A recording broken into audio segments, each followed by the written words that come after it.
Sophia Carter was 28 years old, and for the first time in many years, she was not wearing a uniform or carrying a flight checklist in her pocket. Instead, she wore a faded denim jacket that looked like it had traveled the world twice and a sturdy backpack that had been with her since college.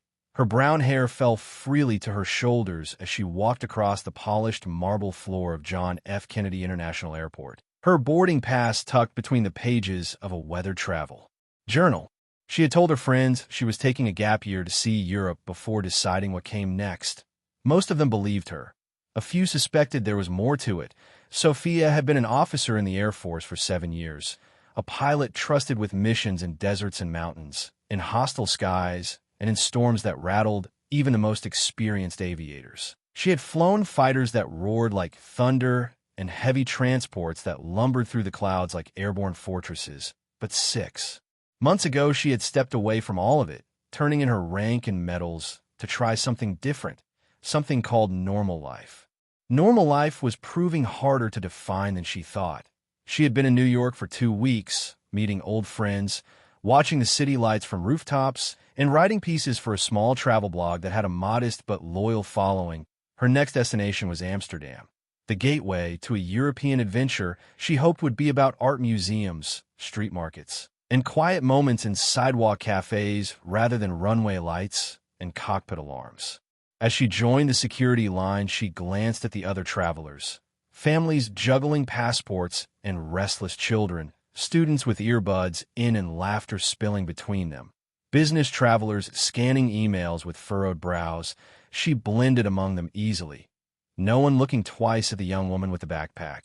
Yet inside her mind, the habits of a pilot never truly rested. She noticed the pattern of jet departures in the distance, the changing wind direction, the way ground crews moved around the aircraft on the tarmac with mechanical precision. Boarding began smoothly, and Sophia found her seat, 18C, on the Boeing Dreamliner. She slid her backpack under the seat and took out her journal and laptop. A college student named Liam dropped into the seat beside her, his hair messy from travel and his phone already streaming videos. He asked where she was headed, and she replied Amsterdam for a few months. She asked him about his trip and learned he was starting an exchange semester. They chatted briefly about European cities before he returned to his screen and she to her writing. The cabin was alive with small human stories. A pair of European students behind her making plans for their first night out, a middle-aged man in the aisle seat reviewing what looked like financial reports, a group of older tourists comparing guidebooks and camera settings. The flight attendants moved with practiced ease, stowing bags and greeting passengers. The captain's voice came over the intercom, welcoming everyone aboard and predicting a smooth flight with a little turbulence over the Atlantic. Sophia listened carefully to the tone of his voice, the cadence of his words, a habit from years of flying, assessing the mood of the crew without even thinking about it. The Dreamliner lifted gracefully into the winter sky, the skyline of New York shrinking in the distance, the Atlantic stretching ahead like an endless sheet of steel blue. Sophia opened her blog draft and began typing about the strange feeling of traveling for pleasure rather than duty. She wrote about the difference between a mission and a journey, between being responsible for a crew and being simply one among many passengers. Yet, even as she wrote, she noticed the subtle pitch changes in the engines, the gentle shift of airflow across the fuselage, every vibration still cataloged in the back of her mind. She thought briefly about her final day in uniform, the formal handshake from her commanding officer, the brief words of thanks, the framed certificates, and the box of medals. She remembered walking out into the sun feeling lighter and yet oddly incomplete, like she had left a part of herself behind. Her best friend Emma had told her she needed to see the world without the frame of a cockpit window to discover who she was outside of rank and call sign. Sophia had agreed, though part of her knew the sky would always call to her in some way. A flight attendant named Rachel paused at their row offering drinks and snacks. Sophia asked for water and thanked her, noticing the sharp awareness in Rachel's eyes, the kind of watchfulness that meant she had seen her share of difficult flights. Sophia recognized that look because she had worn it herself in the Air Force. The hours ahead promised nothing unusual, a long stretch over the ocean, quiet reading, perhaps a movie, maybe some sleep before landing in the soft light of a European morning. Sophia leaned back and allowed herself to believe that this trip would be what she hoped, a chapter of peace and discovery. Somewhere far below, the waves rolled endlessly toward distant shores, and above them all the engines hummed in steady rhythm. Sophia closed her eyes for a moment and imagined herself standing on a stone street in Amsterdam, a warm pastry in one hand and a camera in the other, the air smelling faintly of coffee and fresh bread. She smiled faintly, unaware that in just a few hours the calm of the journey would shatter, and the part of her she thought she had left behind would rise again with unshakable purpose. The cabin lights had dimmed to a warm evening glow, and the low murmur of conversation mixed with the occasional clink of cups from the galley. Outside the windows, the Atlantic stretched in every direction, a vast black mirror reflecting only faint glimmers from the stars above. Sophia kept typing on her laptop, her fingers moving steadily as she described the way the ocean seemed endless from 30,000 feet. Liam beside her had tilted his seat back and was dozing lightly, earbuds still in, his phone slipping toward his chest. Then the captain's voice came over the intercom again, calm but with a slight change in tone, advising passengers to fasten their seatbelts due to light turbulence ahead. Sophia glanced up, her eyes instinctively moving to the flight attendants. Their body language was casual, but she saw the subtle signs of increased alertness. Rachel was speaking to another crew member in low tones, a quick exchange of hand signals that Sophia recognized as part of emergency readiness procedures. The first tremor was barely noticeable, just a gentle sway, a ripple through the fuselage. Passengers barely reacted, but Sophia felt it as clearly as a shift in the wind during a landing approach. Moments later, the shaking grew stronger, the overhead bins rattling slightly, a few people tightening their seatbelts. She closed her laptop and looked out the window, noticing the cloud formations outside were moving rapidly. Jagged edges lit faintly by moonlight, the aircraft's reaction seemed slightly delayed, a fractional hesitation between input and response. A young man across the aisle laughed nervously, muttering that it was just Atlantic weather. Sophia gave a reassuring nod, but inside her mind the analysis was already running. Engine harmonics not perfectly balanced, autopilot possibly adjusting too often for comfort. She began to wonder if they were passing through a stronger jet stream than planned. The intercom crackled again, and Rachel's voice filled the cabin, her words firm, but her tone holding an undercurrent of urgency. All passengers were instructed to remain seated with seatbelts fastened. Sophia caught a glimpse of another attendant at the forward galley pressing the interphone button repeatedly, speaking quickly into the handset. The turbulence increased sharply, trays rattled. A drink spilled somewhere behind her. Sophia gripped the armrests lightly, not out of fear but to better sense the movements of the aircraft. She had felt turbulence in combat zones and during heavy weather refueling operations, but this felt different. There was an inconsistency to it, as if the plane itself was fighting against something unseen. Suddenly, the shaking gave way to a sharp bank to the right. Passengers gasped. A child began crying. Liam woke with a start, looking around in confusion. Sophia's gaze stayed locked forward. She knew this maneuver was not a standard turbulence response. It was a deliberate input, but not a clean one. Something about the control felt strained. Rachel appeared from the forward section, moving with controlled urgency, her eyes sweeping the rows as she made an announcement. She asked if there was a doctor on board, the request cutting through the ambient noise like a flare in the dark. 2 passengers identified themselves and were quickly ushered toward the cockpit.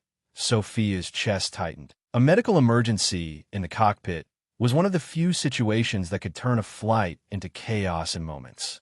Minutes passed that felt longer than they should. Sophia kept her eyes forward, watching for Rachel's return.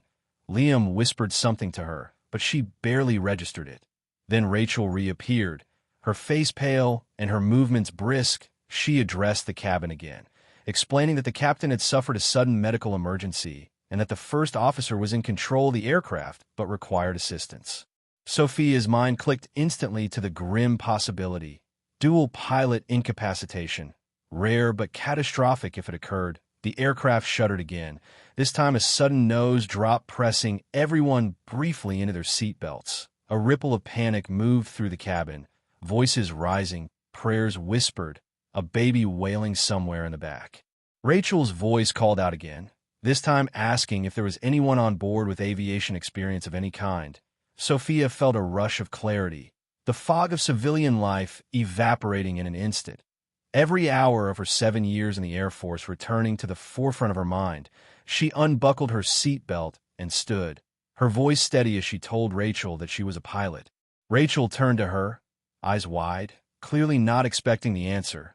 Sophia stepped into the aisle, stating her credentials calmly: years of Air Force service, thousands of flight hours, multi-engine qualification, knowledge of this very aircraft model. The surrounding passengers were staring now, some in disbelief, others with visible hope. Rachel nodded once, urgency replacing surprise, and gestured for Sophia to follow her forward. Liam's face was a mixture of shock and admiration as she passed him. The aisle felt narrower than usual as she walked toward the cockpit, the air inside the cabin charged with fear and curiosity. The cockpit door opened and Sophia stepped inside. The first thing she saw was the captain slumped in his seat with the doctors working quickly to stabilize him. The first officer, a man in his early 30s, had sweat beading on his forehead, his hands tied on the controls, the instruments blinking with multiple alerts. He looked over at Sophia with confusion until she spoke in the clear, authoritative tone she had used countless times in the Air Force, requesting a full situation report.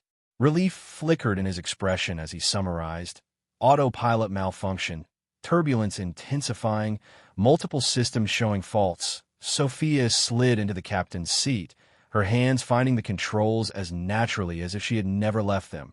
The trim was badly off, the response sluggish. She began stabilizing the aircraft manually, feeling the familiar connection between pilot and machine. She instructed the first officer to contact air traffic control, declaring an emergency and requesting immediate vectors to the nearest suitable airport. The radio operator on the other end sounded startled when told that a former military pilot from the passenger cabin was now flying, but quickly began issuing headings and descent instructions. The aircraft responded to her steady hands, the erratic movement smoothing into controlled flight. Outside the windows, the turbulent clouds still shifted and roiled, but Sophia's mind was calm. The mission now clear, 320 souls depended on her, and that was all she needed to know. The hum of the engines was no longer a steady comfort. It had taken on a raw edge, like a strained voice struggling to stay calm under pressure. The cockpit felt smaller than she remembered from her service days, crowded with instruments, warning lights, and the quick breaths of the first officer beside her. Sophia's hands worked automatically, bringing the aircraft back toward level flight, trimming out the wild pitch changes, correcting for the stubborn yaw that wanted to pull them off course. She instructed the first officer, Robert, to read out their current position, altitude, and fuel state. His voice steadied as he reported 39,000 feet, airspeed high but manageable, fuel at 60%, severe turbulence still expected along the planned route.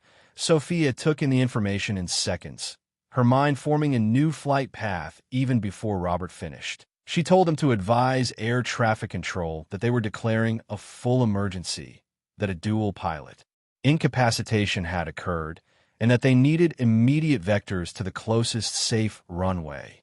Robert keyed the radio, his words clipped and precise now, relaying the message to Gander Center over the crackling frequency. The controller's voice came back with surprise, but also professionalism, confirming the situation and asking for identification of the pilot now in command. Sophia leaned toward the microphone, her voice firm, and even as she identified herself as Captain Sophia Carter, former Air Force, multi-engine qualified, fully familiar with Boeing Dreamliner systems, requesting an emergency descent to 20,000 feet to get below the worst of the turbulence.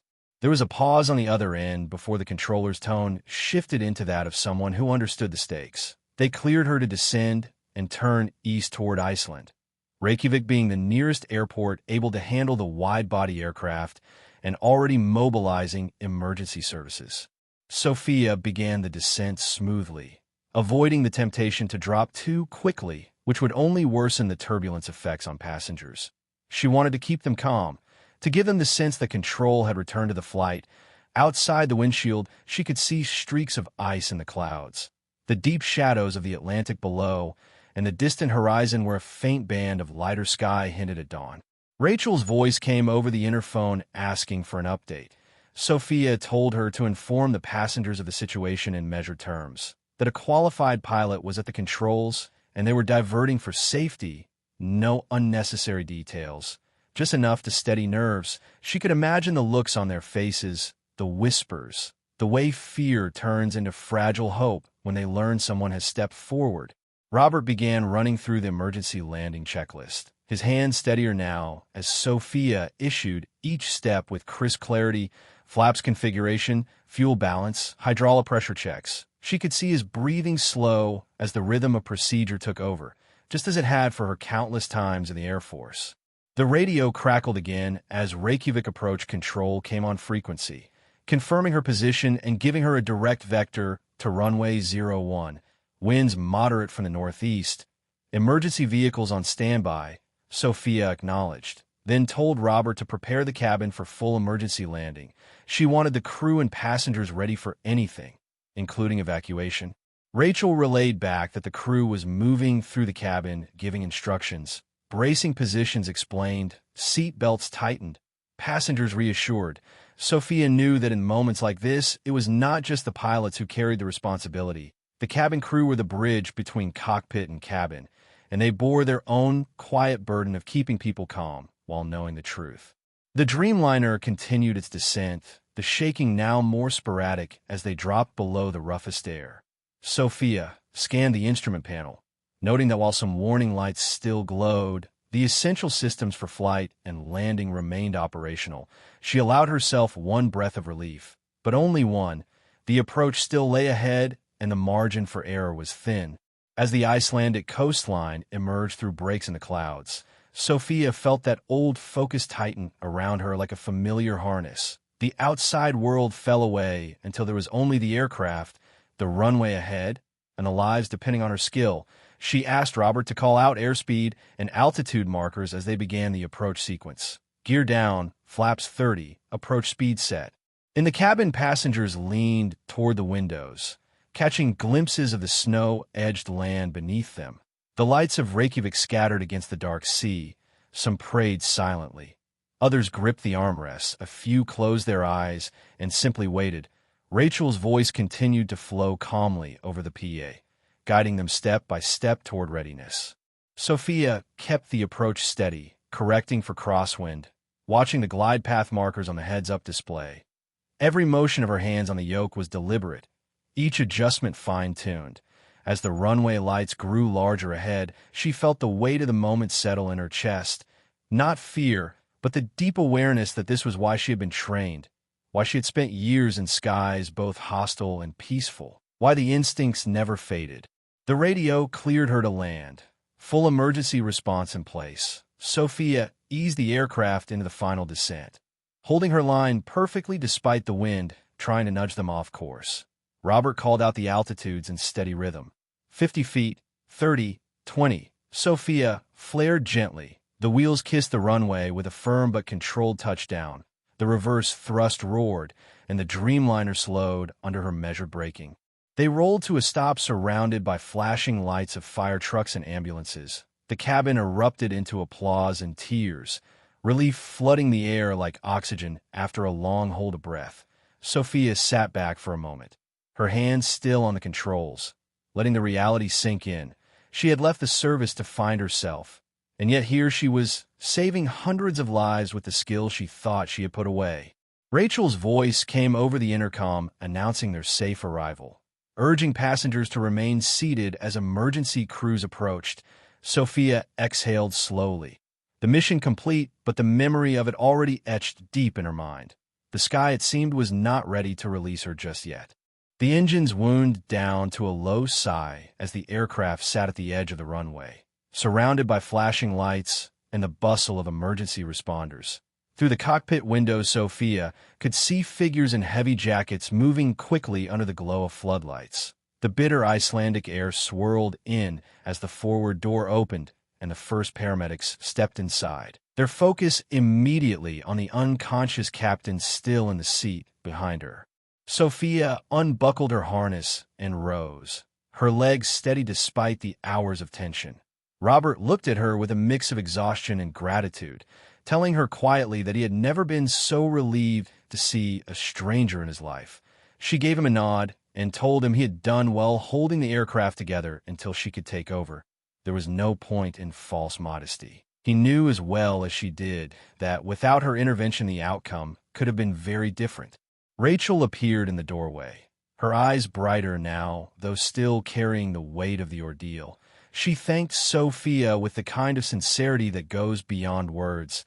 The cabin behind her was filled with murmurs and scattered applause, passengers craning their necks to see the woman who had stepped out of nowhere to fly them to safety.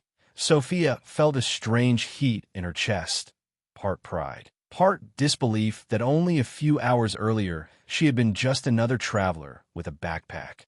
Once the passengers were allowed to disembark, many paused to speak to her, some shaking her hand, others simply pressing a palm to her shoulder as they passed.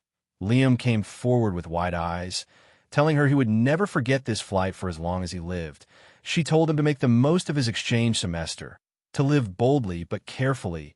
He laughed nervously and promised he would. On the tarmac, the cold bit into her cheeks. The night sky above the airport was streaked with faint green from the northern lights, twisting like ribbons in the wind. Sophia breathed deeply, the adrenaline ebbing at last. A man approached in a reflective vest, introducing himself as the airport emergency coordinator. His handshake was firm, his expression one of genuine respect. He confirmed her credentials, asking if she had truly been a military pilot. When she answered yes, he said Iceland would not forget this night. The airline arranged a hotel for all passengers, and Sophia found herself in a warm room with tall windows overlooking the dark bay. She stood there for a long time, watching the soft glow of the city and the ghostly dance of the aurora above. Her phone buzzed with messages from Emma, from family, from numbers she did not even recognize. By morning, the story had spread across the world. Headlines naming her as the former Air Force pilot who had saved 320 lives over the Atlantic. Sophia avoided turning on the television. She had no desire to watch herself described by strangers. Instead, she answered Emma's call, her best friend's voice bubbling with relief and amazement, telling her she was everywhere online. Sophia laughed quietly, assuring her she was fine. Emma asked the question Sophia had already been turning over in her own mind, whether this meant she would return to flying. She hesitated before answering, saying only that the sky had not let her go yet. Later that morning, there was a knock at her hotel door. A man in a dark suit introduced himself as a senior executive from the airline. He thanked her on behalf of the company, speaking formally at first and then more candidly, admitting that what she had done was beyond remarkable. He asked if she would consider consulting for them, training crews in emergency scenarios, helping to prepare for situations no one ever expects but must always be ready to face. She asked for time to think about it, knowing that the decision was not simply about a job. It was about accepting that her life would always be connected to flight, even if she tried to walk away. The conversation left her with a strange mixture of possibility and uncertainty, the same feeling she had on her last day in the Air Force, standing between two paths, unsure which one would truly lead her forward. That evening she walked along the harbor, the air crisp and carrying the scent of salt and snow. Fishing boats bobbed gently in the water, their lights swaying. She thought about the passengers she had seen safely to the ground, about the quiet tears and relieved smiles, about the trust they had placed in her without hesitation. She realized that trust was something she had missed in civilian life, the unspoken bond between crew and passengers, between pilot and sky. She returned to her room and opened her travel journal, turning to the page where she had begun describing the calm at the start of the flight. She added to it now, detailing the moment she stood in the aisle and declared she could fly, the shift from being part of the crowd to carrying the weight of the entire aircraft. She wrote about the sensation of the controls under her hands again, the way the world narrows to the runway ahead in the final seconds before landing, the satisfaction in hearing the wheels meet the ground and knowing it was done. In the quiet, she admitted to herself that part of her had come alive in those hours, a part she had thought she could set aside. The truth was she had been wrong. The pilot in her was not something she could retire from. It was woven in her thoughts, her reflexes, her identity. Perhaps the gap year she had imagined was not an escape from flying, but a path back to it. The next morning, the airline arranged a flight for her to continue to Amsterdam, but she delayed it, choosing instead to spend a few days in Iceland. She wanted time to breathe, to let the events settle in her mind, to walk through streets where no one recognized her, and think about what came next. The aurora appeared again on her second night, brighter this time, its shifting greens and purples reminding her of contrails against a sunset sky, always moving, always leading somewhere new. Sophia knew then that her story with the sky was not over. It had only changed course. Just as a pilot adjusts a heading when weather closes in, she would find a new route, but the destination would always be the same, somewhere above the clouds, somewhere she could hear the engines hum and feel the world steady beneath her hands. 6 months had passed since the night over the Atlantic, when Sophia Carter's life had turned from quiet travel to urgent command. The world had moved on to new headlines, but for her the memory remained as vivid as the aurora she had seen above Reykjavik. In that time, she had accepted the airline's offer to work as an emergency flight operations consultant, a role that put her in the heart of training facilities, classrooms, and full-motion simulators where she could shape the next generation of pilots. The training center in Denver smelled faintly of jet fuel and coffee, a scent that always made her think of dawn briefings and pre-flight checks. She stood at the front of a room filled with young men and women in crisp uniforms, their eyes bright with ambition, some fresh from flight school, others with a few years of regional airline work behind them. Sophia told them that training was not about memorizing procedures alone. It was about preparing to think clearly when everything around you was falling apart. She described scenarios they might never expect: the sudden silence of an engine at high altitude, the disorienting roll of severe turbulence, the way a cockpit can feel smaller when decisions must be made in seconds. She spoke of the responsibility that came with the yoke in your hands, the invisible weight of every life in the seats behind you. She did not tell them the full details of her own flight at first. She wanted them to understand the principles before hearing the story. When she did share it, the room went quiet, the cadets leaning forward as she spoke of the medical emergency in the cockpit, of stepping forward from seat 18C, of sliding into the captain's chair with the hum of the engines like an old friend's voice in her ears. She told them about the trust between pilots and crew, about the focus that narrows the world to a runway's edge, and the discipline that keeps fear at bay until the mission is done. She reminded them that the most important flights might be the ones that begin as ordinary, that you never truly know when your skills will be tested, and that walking away from flying does not erase the pilot you have become. It only changes where you wait for the call to return. In the afternoons, she ran them through simulator drills, adjusting the controls to throw in unpredictable failures, watching how they reacted when alarms sounded and warning lights flashed. Some froze, others tried to rush through checklists. A few found the comm center and worked methodically. Those were the moments she knew she was making a difference. Outside of training, she still traveled, sometimes for work, sometimes simply to stand on a new shore or walk through an unfamiliar city. But every time she boarded a plane, she felt a quiet awareness. Scanning the crew's faces, the weather patterns, the hum of the engines, she had become both passenger and guardian, ready if needed, content if not. Emma visited her in Denver one weekend, the two of them sitting in a small cafe as snow fell outside.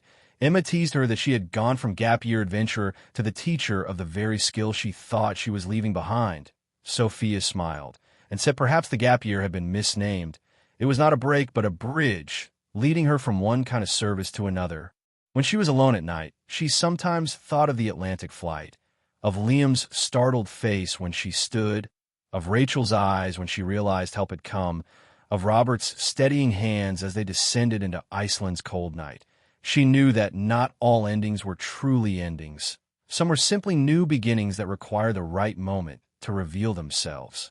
Her travel journal, now, contained pages filled not only with market stalls and street musicians, but with diagrams of flight procedures, notes on emergency communication techniques, sketches of cockpits and runways. It was a blend of worlds that she had finally stopped trying to separate. One evening, she addressed a graduating class of pilots, the auditorium full of uniforms and expectant faces. She told them that skill alone was not enough, that adaptability, composure, and the willingness to act were what turned training into survival. She ended by saying that sometimes the sky will let you walk away, and sometimes it will reach down and pull you back when you're needed most. As she left the stage to applause, she felt that same quiet satisfaction she had known on the runway in Reykjavik. Not the rush of adrenaline, but the deeper sense that she was exactly where she was meant to be, serving in a different way, but still serving all the same. The winter sun was setting outside, the last light reflecting off the snow-covered runways beyond the training center. Sophia stood at the window for a moment, watching a departing jet lift into the fading sky. She could almost feel the vibration of the engines through the glass, a reminder that her place was forever tied to that sound. In her bag, tucked between lesson plans and flight manuals, was a small silver set of pilot's wings she had kept from her Air Force days. She carried them not as a relic of the past, but as a quiet promise to herself that no matter where she traveled, no matter how her role changed, the sky would always be part of her story. She turned from the window, ready for the next class, the next scenario, the next young pilot to guide. The call of the engines still faint in her ears, steady and sure, like a heartbeat she would never lose.